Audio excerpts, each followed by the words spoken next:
Hello lovely people, welcome back to my channel. I hope you are all well. If you watched my nervous guide, which should be my last video, you'll know that I'm in the same outfit yet again. So enjoy. It's very black.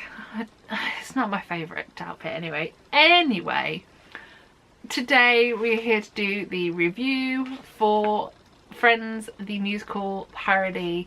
Currently doing a UK tour up and down our great nation. So if you want to know my thoughts and feelings, stick around and we'll get into it in 2 whole seconds.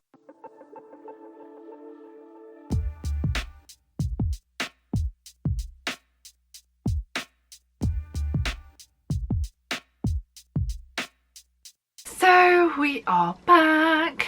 Let's get the whole shebang out the way, and that is this. For every show that I see, I like to do 2 separate videos on that show. First, the nervous guide. The nervous guide was the last video on this channel. The nervous guide is everything you need to know about the show before you go in. So that could be content and sensory warnings, view from my seat, information about the theatre, anything hopefully useful before you go and see a show. The second video is this video. This is the review. Review is always put in inverted commas because at the end of the day I am just one person who likes theatre. I tend to go alone to stuff and to watch things on my Todd, and that means I don't have the chance to talk to someone about the show after it has finished, and I usually have thoughts and feelings. So I film these videos to release them into the world. The end. That was, like I said, that was snappy for me. It wasn't, but I got it all out. So, like I said, we're here to talk about Friends the Musical Parody. I keep looking at the programme when I lift it up because I keep forgetting its full title. This is very much a Ron Seal of a show in that everything it says in the title is what it is. The show is a parody musical version of Friends, the American comedy that ran for 10 seasons, and was much loved by all. It is a true love letter to a much loved show, and I think will be quite a favourite for any Friends fan. That is a lot of F's in one sentence. This show has Easter eggs, it has little nods to the shows. There is a lot of famous catchphrases and famous lines said throughout the show. They basically have took the 10 seasons and picked the best bits and the memorable bits from those 10 series and put them together, added music.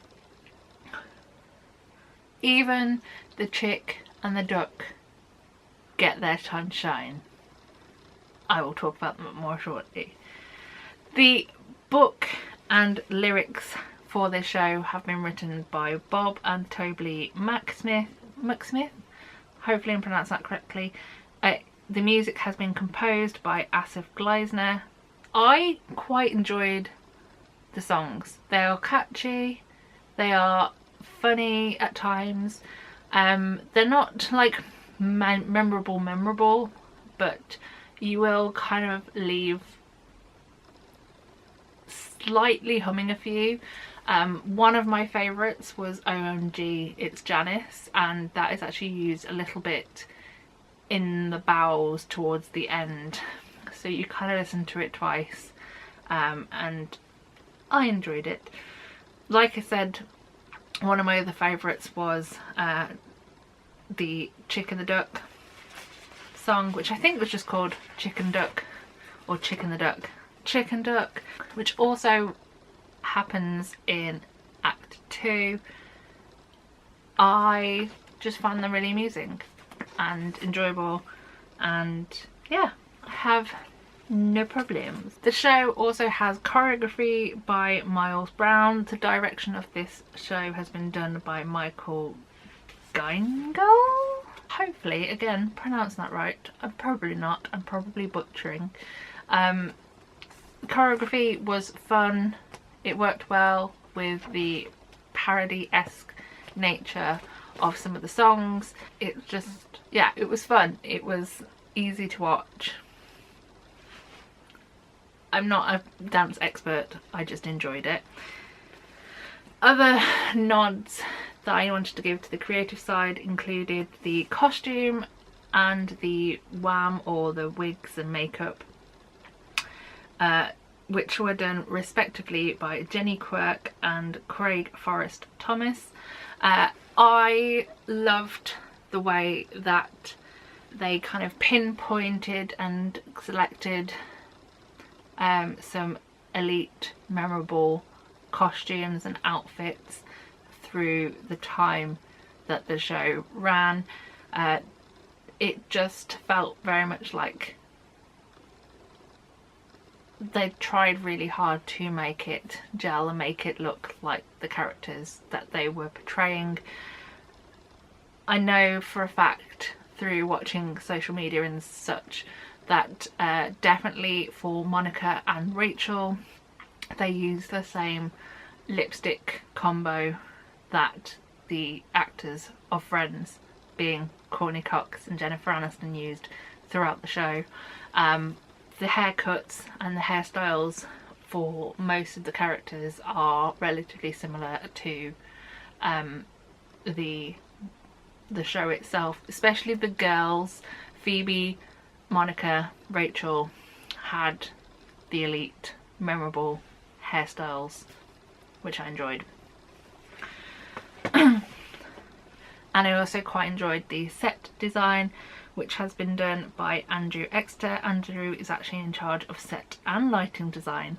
Again, really was cleverly put together set wise. For the most part, it is just a standard back wall stage lot set, like you're just in a large space with a back wall.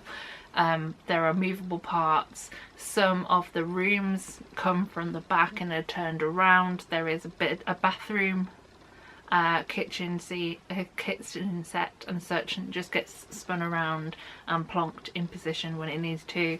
The famous couch comes on and off. It's very cleverly put together, moved around really easily, and yeah, it was just very cleverly put together, and I enjoyed it. Let's move now on to the cast. The cast were really clever and well executed. As you might be able to tell throughout this show, the main 6 characters are portraying the famous 6, if you will: Joey, Rachel, Phoebe, Ross, I don't know who I said, Chandler, Joey. Did I say all 6? Hopefully. And each actor is being one person. So they have nailed down the mannerisms and accents to a point, and they are incorporating and they are being those characters. I really enjoyed Eva Hope as Rachel Green. She very much took on the Rachel persona. It was almost like Jennifer Aniston was there at sometimes. Just the way that her voice came out and the way that she was acting as Rachel, it was just like her, like watching Jennifer Aniston do the show back in the day, if you will. I also really enjoyed Alicia Belgard, who plays Monica. Alicia also has this theatre as her home theatre, so it kind of felt special seeing her do her thing on a stage where she once was on as an amateur, and now she's in this big fantastic show. So it was really exciting to see that, and again took on so many of the mannerisms of Monica so excellently. Just listening to it, I know, brilliant. We had Enzo Benvenuti, hopefully I'm pronouncing that correctly, as Ross. Again, mannerisms, things, really enjoyed. I also really enjoyed his work as the duck. He was Duck. Ronnie Burden plays Joey, Amelia Atherton plays Phoebe, and Daniel Parkinson finishes out the gang, if you will, as Chandler, and also Janice. Let's just stick with Janice for a minute, because I have to say Janice was one of my favourite characters. She even twerks at one point, which was a moment. And I really enjoyed I can't believe I'm about to say this out of my mouth, but I really enjoyed Daniel's portrayal of Janice. Excellent, fantastic. Yes, all of the 6 absolutely brilliant. Like I said, they have put the mannerisms to the test, and it's just really funny to sit and watch them all bounce off each other, work together, everything perfect. Love it, amazing, excellent. The 7th friend, if you will, is Edward Lee. Now Edward takes on a variety of hats and wigs and such. So as I mentioned in the last video, The Nervous Guide, this show, both Act 1 and Act 2, starts with a warm-up guy. Warm-up guy is played by Edward. So he's in charge of whipping up the audience, getting them excited to see this show, and he did a fantastic job doing that role. Edward also takes on the roles of Gunther, Tom Selleck, and Paolo. Paolo I was not expecting. I really enjoyed. It was just very clever how that one person took on a variety of roles, and was very, very hardworking. Loved it, loved him, excellent. There is also 4 ensemble members by the name of Meg Darcy, Lottie Lester, Harry Mulligan, again hopefully I pronounced that correctly, and Jared Thompson.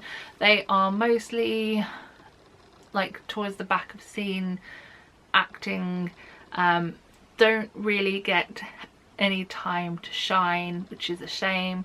They are also the people that when the show starts to begin, they are walking around with crew tops on, and they do help with some of the maneuvers, and they also have other moments and things that they have to do.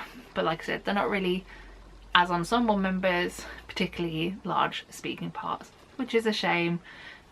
But I kind of understand why they've done what they've done, because at the end of the day, people are gonna more likely be watching just like the big 6. Like I said, I really enjoyed the performances throughout the show. The show was funny. If you are a Friends fan, then you are going to enjoy this. You're going to enjoy the Easter eggs.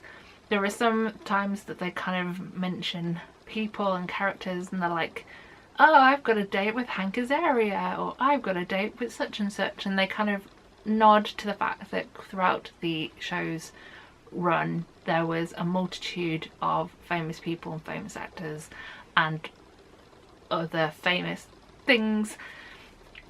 Like I said, little Easter eggs, little moments, and you're just like, that's funny because I already know a lot about the show. If you're not a Friends fan, this is not the show for you. It's very much, like I said at the beginning, a love letter to the entire show. And yeah, if you are a fan of Friends and you want to laugh, go and check it out. This show is now on a UK tour for a good while. It is playing up and down the country until May 2026, which sounds such a long way away, but we're all slowly grinding down towards Christmas and May will be here before you know it. But there is a lot of chances, hopefully, to check this show out. And like I said, if you are a fan of Friends, then you will enjoy this show, hopefully. I enjoyed my evening seeing this show, sitting alone in a theatre. Not alone, sitting, like, not being with someone. Yeah, I enjoyed it. The dog is barking. That means I've been talking too long.